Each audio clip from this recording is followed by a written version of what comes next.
Si Ana Carissa Darwin ay pinanganak noong October 10, 1981 sa Pasay City. Panganay sa dalawang magkakapatid at lumaki sa simpleng pamilya. Ang kanyang ina ay si Maria at ang kanyang ama naman ay si Marvin. Sa edad na 13 ay dinala na si Carissa at ang kapatid niyang si Joanna ng kanilang mga magulang sa Toronto, Canada at doon na nanirahan. Sumali sila sa local religious community at ang buong pamilya ay naging congregants ng Baptist Church. Mataas ang mga marka ni Carissa sa school at kalaunan ay nag-enroll ito sa university para kumuha ng kursong archaeology at geology. Sinabay din niya sa pag-aaral ang pagtatrabaho ng part-time sa isang hardware store. Taong 2006 ay gumraduate si Carissa ng may honors. Agad din siya nag-aral para sa kanyang master's degree at kalaunan ay nakapagtrabaho sa Geological Research Institute. Ayon sa kanyang mga kaibigan at kakilala ay napakabait at matulungin ni Carissa. Napaka-religious din ito at regular na pumupunta sa simbahan. At doon nga niya nakilala ang kanyang naging future husband. Si Philip Grandin ay pinanganak noong 1986 sa Paris. Ngunit bata pa lamang siya ay lumipat na sila ng kanyang mga magulang sa Toronto, Canada at lumaki sa napaka-istriktong pamilya. Ang kanyang mga magulang ay napaka-religyoso din at mga congregants din ng Baptist Church. Sa paaralan naman ay napaka-aktibo ni Philip dahil sa madalas itong sumasali sa mga school project competitions at scientific practical conferences. Maganda din ang kanyang mga grades ngunit walang gaanong kaibigan si Philip dahil ang tingin sa kanya ng ibang bata ay napaka-nerd nito. Nakatanggap din si Philip ng scholarship noong senior years niya at nagtapos bilang top student sa Ontario District. May future sana si Philip pagdating sa science, ngunit pinagpilitan ng kanyang mga magulang na dumalo siya sa theological seminary. Pagka-graduate niya ay naging pastor si Philip sa isa sa mga Baptist Church sa Toronto, kung saan niya nakilala si Carissa. 5 taong mas matanda si Carissa kay Philip, ngunit hindi yun naging hadlang sa kanila. Nagumpisa sa pagiging magkaibigan at unti-unti silang na-develop sa isa't isa. Ikinasal si Carissa at Philip ilang buwan lamang matapos nilang magkakilala. Dumalo sa kanilang kasal ang lahat ng kanilang mga pamilya, mga kaibigan at lalong-lalo na ang mga kapwa nilang congregants ng Baptist Church. Pagkatapos ng kanilang kasal ay lumipat ang mag-asawa sa Scarborough area, eastern part ng Toronto na malapit sa Lake Ontario. Sa unang tingin ay makikitang napaka-perfect match ng mag-asawa. Pareho silang bata, matalino, may ambisyon, makatulad na pananaw sa buhay at hindi natitinag na pananampalataya sa Diyos. Naniniwala sila na ang pagiging malapit sa Diyos at taus-pusong pag-ibig ay ang pangunahing component para sa masayang pagsasama. Ang ilang taon ng kanilang pagsasama ay naging maayos, tahimik at masaya. Si Carissa ay may kondisyon simula nung bata pa siya na siyang naging dahilan kaya hirap itong mabuntis. Kondisyon na ang tanging pamilya na lamang at si Philip ang nakakaalam. Ilang taon din siyang pabalik-balik sa doktor at dumaan sa napakaraming test at kumuha pa ng treatment courses. Pumayag din siya na dumaan sa experimental therapies ngunit walang nangyari. Kahit ang kanyang mga doktor ay nagsabi na din na baka hindi na siya maging isang ina. Taong 2011 at pang-4 na taon nilang bilang mag-asawa ni Philip ay sa wakas nabuntis si Carissa. Noong nakita niyang positive siya ay halos hindi siya makapaniwala na mabubuntis pa siya kaya agad niyang sinabi ang magandang balita kay Philip. Ngunit tila hindi naging masaya si Philip sa ibinalita sa kanya ni Carissa. Noong una ay hindi pinansin ni Carissa ang naging reaksyon ni Philip dahil ang akala niya na bigla lamang ito at naisip na malapit na silang maging magulang at magbabago na ang kanilang buhay. Ngunit pagkatapos lamang ng ilang buwan nung nalaman niyang buntis siya ay may nadiskubre din siya na sikreto ni Philip na itinatago niya ng ilang buwan. Nalaman ni Carissa na may ibang karelasyon si Philip na kasamahan din nila sa simbahan na nagngangalang Elaine Florentino na malapit na kaibigan din ni Carissa. Noong unang nalaman ni Carissa ang tungkol sa relasyon ng dalawa ay hindi muna siya naniwala hanggang sa nagdesisyon siyang buksan na ang laptop ni Philip. Doon niya nakita ang lahat ng messages sa pagitan ni Philip at ni Elaine. Nang tinignan niya ang browsing history nito ay nakita din niyang madalas ding nanonood si Philip ng mga malalaswang video sa online. Sa kaparehong araw ay kinausap niya si Philip at sinabing handa siyang patawarin ng asawa at ang kaibigan para lamang hindi masira ang kanilang pamilya. Ngunit kinakailangan ni Philip na makipaghiwalay kay Elaine at tigilan na ang panonood ng malalaswang videos. Isa pa sa mga kondisyon ni Carissa sa asawa ay dapat na magpa-couples therapy silang dalawa. Tinanggap ni Philip ang lahat ng kondisyon ni Carissa at nangako sa asawa na itutuwid na niya ang kanyang mga pagkakamali para maisalba ang kanilang pagsasama. Humingi din ng tulong si Carissa sa kanilang mga kaibigan at sa isang pastor na nagngangalang Steven na lubos niyang pinagkakatiwalaan. Nakinig ng mabuti si Steven kay Carissa at pumayag din siya na tutulong sa mag-asawa bilang kanilang family therapist. Ngunit nung nakausap na ni Steven ng personal si Philip, ay sinabi nito na mahigpit niyang inirerekomenda na umalis na ito sa church service dahil ang kanyang mga ginagawa at pag-uugal ay hindi karapat-dapat sa isang pastor. Galit na galit si Philip sa sinabi sa kanya ni Steven, ngunit takot din siya sa public scandal kaya sumang-ayon na lamang siya na mag-resign bilang pastor. Nag-aral si Philip ng nursing at nung makapagtapos ay agad din siya nakatanggap ng magagandang offers. Pinili niya ang local nursing home na may layong 20 minutes lamang mula sa kanilang bahay. Tila naging maayos na ulit ang kanilang relasyon ni Carissa. Naging maganda ang epekto ng family therapy at bagong trabaho kay Philip. Sinubukan din niya na maging isang mabuting asawa. Itinigil na niya ang panunood ng mga adult films. Itinigil na din niya ang relasyon nila ni Elaine at naging tapat sa kanyang asawa. Ngunit sa umpisa lang pala yon dahil palihim pa din pala nakikipagkita si Philip kay Elaine. Iniiwasan nila magkita sa mga hotels or motels at tanging sa sasakyan lamang sila ni Philip at pumupunta sa mga liblib na lugar. Di nagtagal ay nagumpisa ulit na maghinala si Carissa na tuloy pa din si Philip na makipagkita sa kanyang kabit. Kaya palihim niyang chinek ang cellphone ni Philip at doon niya ulit nakita ang messages sa pagitan ng dalawa. Habang nasa kanilang family therapy sessions ay bigla na lamang sinabi ni Carissa na alam na niya ang lahat at idinetalya ang mga nakita niya sa cellphone ni Philip. Nagalit si Steven dahil ang buong akala niya ay nagbago na si Philip. Ganon din si Philip, nagalit at nagbigla din siya sa ginawa ni Carissa. Pag-uwi nila ay bigla na lamang siya nagwala sa harap ni Carissa at sinabi na hindi niya dapat yun ginawa. Dapat daw ay kinausap na lamang siya ni Carissa ng personal sa halip na nasa harap ni Steven. Makalipas lamang ang isang linggo matapos malaman ni Carissa ang tungkol sa muling pagtataksil ng asawa, ay nag-umpisa na ring sumama ang kanyang pakiramdam. Noong October 14, 2011 ay mas lalong lumala ang kondisyon ni Carissa. Dinala siya sa hospital dahil nakaramdam siya ng matinding panghihina at pagkahilo. 2 beses din siyang hinimatay at bumaba ng sobra ang kanyang blood pressure sa level na sobrang delikado. Kaya ang mga doktor ay nag-aalala, lalo na at buntis pa si Carissa. Nakakapagtaka din dahil lahat ng mga sintomas na yun ay bago kay Carissa at hindi pa siya nakaranas ng ganun dati. Sinabi din ni Carissa na nag-umpisa ang sumama ang kanyang pakiramdam umaga matapos siyang painumin ni Philip ng smoothie. Ngunit sa mga oras na yon ay hindi niya gaanong binigyan ng pansin. Noong kinagabihan matapos ulit siyang uminom ng herbal tea na ginawa ni Philip para sa kanya ay mas lalong sumama ang kanyang pakiramdam. Tinanong pa nga niya si Philip kung maidinagdag ba siyang gamot sa nasabing tea ngunit pinanatag siya ng asawa na wala siyang inilagay na kahit ano.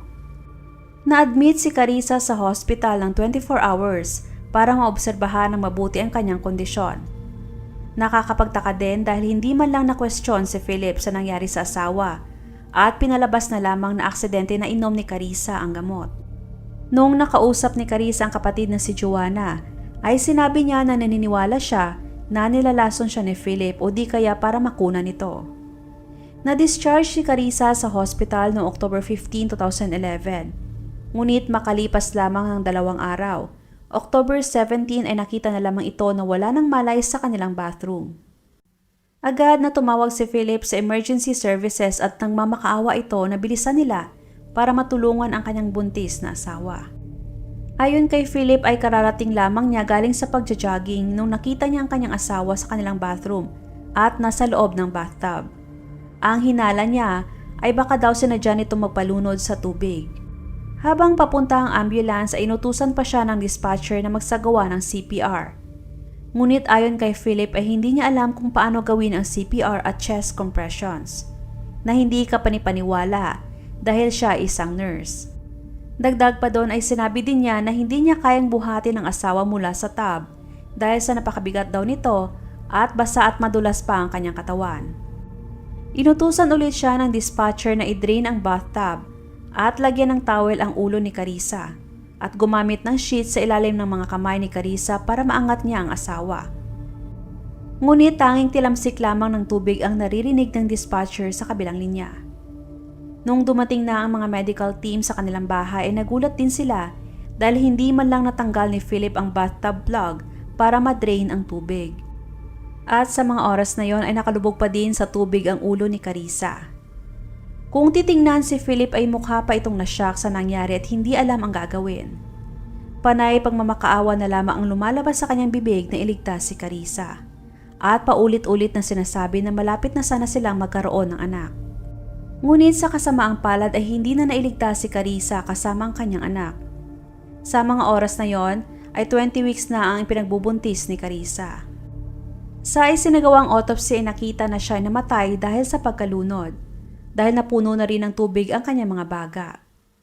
Sa resulta naman ng toxicology ay nakita ulit na may mataas na dosage ulit ng lorazepam sa kanyang mga dugo. Dagdag pa doon ay may nakita ring maliit na pasa sa likod ng kanyang ulo. Siguro marahil sa tumama ang kanyang ulo sa bathtub. Dinala si Philip sa police station para matanong. Sa kabila na nangyari ay lumabas na aksidente lamang ang nangyari kay Carissa kaya malayang nakauwi si Philip at hindi nakasuhan. Sa kasunod na araw ay nag-organize ng funeral si Philip at pamilya ni Carissa. Noong sinabi ng pamilya ni Carissa na kumuha na ng 2 plot sa sementeryo, ay agad niyang sinabi na may balak pa siyang magpakasal at magkaroon ng sariling pamilya balang araw. Kaya wala siyang balak na maglaan ng para sa kanya sa tabi ng puntod ni Carissa.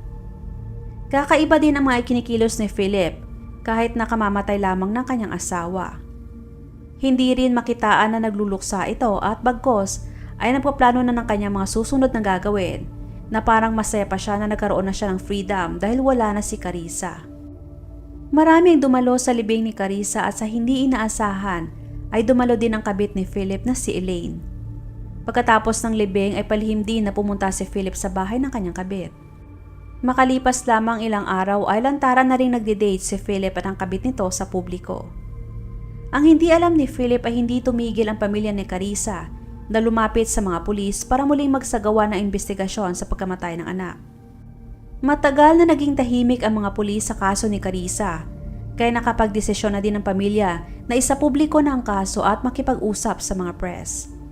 Dahil sa public pressure, kaya nagumpisa ulit ang mga pulis na mag-imbestiga.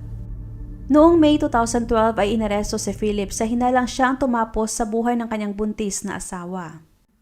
Siya ay inakusahan na pinainom ng malaking dose ng lorazepam si Carissa at nung nawala na ito ng malay ay sinadya niya itong ilagay sa bathtub para malunod. Ang lahat ng ebidensyang nakita kay Philip ay circumstantial at makalipas lamang ilang araw ay nakalabas ito dahil siya ay nakapagpiyansa. At nasa labas muna habang isinasagawa pa ang investigasyon.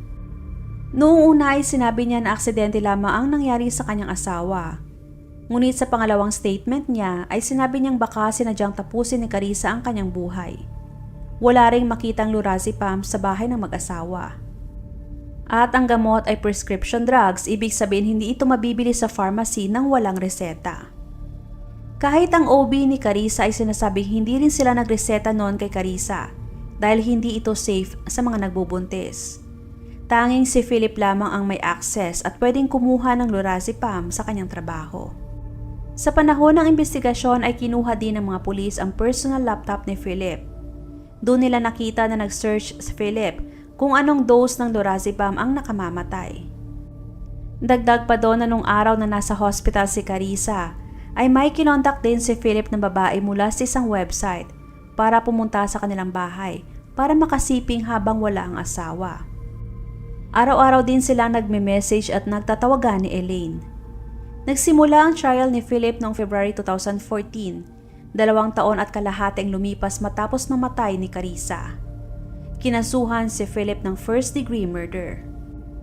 Sinabi din ni Joanna na naniniwala siya na sinadyang lasunin ni Philip ang kanyang kapatid dahil yun din ang sinabi sa kanya ni Carissa nung sila ay mag-usap. Ayon sa prosecution na pinagplanuhan ni Philip ang ginawang pagpatay sa asawa. Base na din sa mga insidenteng nangyari bago pa man ito tuluyang namatay. Dagdag pa doon ay ang kanyang mga pag-search sa internet ng dosage na kailangan ipainom sa asawa. Ngunit mariing itinanggi lahat yon ni Philip at pinagdiinan na balak talagang wakasan ni Carissa ang kanyang buhay. Gayunpaman ay hindi naniniwala ang pamilya ni Carissa na magagawa yun ng anak dahil sa napaka-religious nitong tao at alam niya na mortal sin ang tapusin ang sariling buhay, lalo pat buntis pa siya sa mga oras na yon. Hindi niya kayang idamay ang kanyang anak lalo na at matagal na niyang gustong mabuntis. Ang witness testimonies, autopsy at toxicology reports at ang internet searches ay lahat nakaturo kay Philip. Kaya noong January 2015 ay napatunayang guilty sa kasong first-degree murder si Philip. Siya ay sinentensyahan lamang ng 15 years na pagkakakulong ng walang parol. Pagkatapos ng kanyang sentensya, si Philip at ang kanyang abogado ay nag-file ng appeal dahil sa desisyon ng korte. Ayon sa defense, ng ebidensyang iprinisinta ng prosecution ay circumstantial, kaya ang Supreme Court ay nag-utos ng panibagong trial. Ang defense team ni Philip ay nagsabi na dumaan sa matinding pagsubok ang relasyon ng mag-asawa. Totoong naging taksil si Philip, ngunit ang pagtataksil ay hindi isang krimen. Dagdag pa nila na nung nalaman ni Carissa ang relasyon ni Philip kay Elaine, ay nagkaroon ng matinding depression si Carissa. Makikita yon sa kanyang hindi stable na emosyon sa panahon ng kanyang pagbubuntis, na siya ring naging dahilan kaya tinapos niya ang kanyang sariling buhay. Kaya nagdesisyon ang korte na i-release si Philip sa pamamagitan ng pagpiyansa at hayaan muna itong makalabas habang nag-aantay ulit ng panibagong hearing. Ang desisyon na yon ng korte ay nagpagalit sa pamilya ni Carissa, ngunit ang lahat ng kanilang reklamo ay na-dismiss. Ipinagpatuloy ulit ang trial noong 2019 at sa mga oras na yon ay kinasuhan na lamang ng manslaughter si Philip at failure to render aid. Napatunayang guilty si Philip sa kasong manslaughter at na-release ulit sa pamamagitan ng pagpiyansa habang nag-aantay ng kanyang final verdict. Ang pamilya ni Carissa ay sumisigaw na ng hustisya. Gusto nila na mabigyan ng karapat-dapat na sentensya si Philip. Kahit ang ina ni Carissa ay inatake na sa puso nung nalaman na pinalabas ulit si Philip. Noong 2020 ay napatunayang guilty si Philip sa kasong manslaughter, ngunit ang sentensya ay nanatiling hindi nagbabago na 15 years na pagkakakulong. Kasunod noon ay nag-file ulit si Philip ng panibagong appeal at ang kanyang abogado at nagawa ulit na makalabas ni Philip sa pamamagitan ng bail. Ang paulit-ulit na pagpapalaya kay Philip ay mas lalong nagpadusa sa pamilya ni Carissa. Ngunit kalaunan noong May 2022 ang Supreme Court ay hindi inaasahang i-reject ang mga sinumiting appeal at pinanindigan na ang sentensya kay Philip na 15 years na pagkakakulong. Sa kabuuan ay tumagal ang legal proceedings laban kay Philip ng halos 11 years. Ang kanyang unang appeal ay noong 2014, ang pangalawang appeal ay noong 2019 at ang pangatlong appeal ay nangyari noong 2020. Huwag magatubiling ibahagi inyong mga saloobin at komento. And please huwag kalimutang mag-like and subscribe sa aking channel kung hindi mo pa nagagawa. Magkita-kita tayo ulit sa aking susunod na video. Maraming salamat!